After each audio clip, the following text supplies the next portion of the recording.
రైతులకు సకాలంలో ఎరువులు ఇవ్వగలిగారా? సక్రమంగా కరెంటు సరఫరా చేశారా?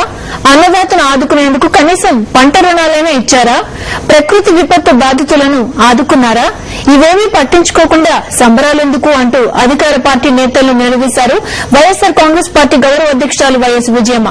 కాంగ్రెస్ వ్యవహారాన్ని దుయ్యబడుతూ సహకార సంఘాల ఎన్నికల తీరును విమర్శిస్తూ మీడియాకు ఓ ప్రకటన విడుదల చేశారు. సహకార సంఘాల ఎన్నికల్లో ప్రజాస్వామ్య కోణం ఇసుమంతైనా లేదని, అధికార దుర్వినియోగానికి ఈ ఎన్నికలు పరాకాష్ఠగా నిలిచాయని వైఎస్ విజయమ్మ ఆరోపించారు. ఎన్నికల్లో సభ్యత్వ నమోదు ప్రక్రియ నుంచి ఎన్నికలు నిర్వహించేంత వరకు అధికార పక్షం అక్రమాలకు పాల్పడిందని మండిపడ్డారు. ఈ ఎన్నికలు రైతు శ్రేయస్సు కోసం పెట్టినవి కాదని, కేవలం కాంగ్రెస్ గెలిచిందని చెప్పుకునేందుకేనని ఆమె విమర్శించారు. ఓటర్ల సంఖ్య 51 లక్షలకు పెంచారు. 150 సొసైటీల్లో ఎన్నికలు వాయిదా, విపక్షాలకు ఇవ్వని సభ్యత్వ పుస్తకాలు, ఓట్లు అడిగిన రైతులపై కేసులు. ఇది ఎన్నికలని మురిసిపోతే సరిపోతుందా అంటూ వైఎస్ విజయమ్మ అధికార పార్టీ నేతలను ప్రశ్నించారు. 300 నుండి 800% పెరిగిన ఎరువుల ధరలు, జాడలేని వడ్డీ లేని రుణాలు, పండించిన పంటకు దొరకని మద్దతు ధర, కరెంటు లేక ఎండిపోయిన పంటలు, విచ్చలవిడిగా పెరిగిన డీజిల్ ధరలు. ఇదా ప్రభుత్వం ఆశిస్తున్న రైతు శ్రేయస్సు? ఇంతటి ఘోర పరిస్థితిని ఎదుర్కొంటున్నందుకే రైతులు మీకు మద్దతిచ్చారని అనగలరా? వైఎస్సార్ హయాంలో రైతులకు ఉచితంగా నిత్యం 7 గంటల పాటు కరెంటిచ్చేవారు. ఇప్పుడు కనీసం 3 గంటలైనా ఇస్తున్నారా? కరెంటు లేని పాలనకే రైతులు మద్దతిచ్చారని మీరు సంబరాలు చేసుకుంటున్నారా అంటూ వైఎస్ విజయమ్మ తన లేఖలో నిలదీశారు.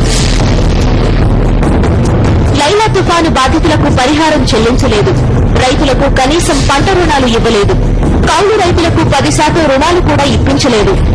వడ్డీ లేని రుణాలని చెప్పిన ప్రభుత్వం ₹1 కూడా సబ్సిడీ చెల్లించలేదు.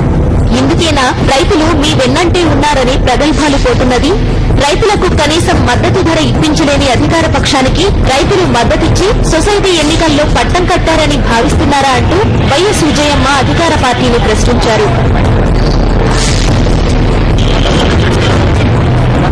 గ్యాస్ సిలిండర్లకు లేని పరిమితి విధించారు. గ్యాస్ సబ్సిడీలో కోత పెట్టారు. అందుకేనా రైతులు బ్యాలెట్ బాక్సులను నింపేశారని లెక్కలు కట్టుకుంటున్నారా? 3 ఏళ్లలో ఒక్క కొత్త ఇళ్లైనా నిర్మించగలిగారా? కొత్త పింఛను ఒక్కటైనా మంజూరు చేశారా? అసలు గ్రామాల్లో తాగునీరు ఇవ్వగలిగారా? 104 వాహనం అసలు కనిపిస్తోందా? 108 వాహనం పట్ల ఏమైంది? ఇందుకేనా రైతులు మీ పక్షాన నిలిచి గెలిపించారని సంబరపడుతున్నారా అంటూ వైఎస్ విజయమ్మ తన లేఖలో ప్రశ్నించారు. ప్రజల పక్షాన ఉండి ప్రతిపక్ష పాత్ర పోషించాల్సిన టీడీపీ అధికార పక్షంతో కుమ్మక్కయిందని వైఎస్ విజయమ్మ ఆరోపించారు.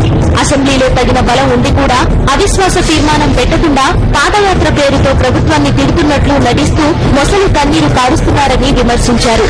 అధికార ప్రతిపక్షాలు కుమ్మక్కు రాజకీయాల ఫలితంగానే రాష్ట్రంలోని ప్రజలు ఇబ్బందులు ఎదుర్కొంటున్నారని వైఎస్ విజయమ్మ అన్నారు.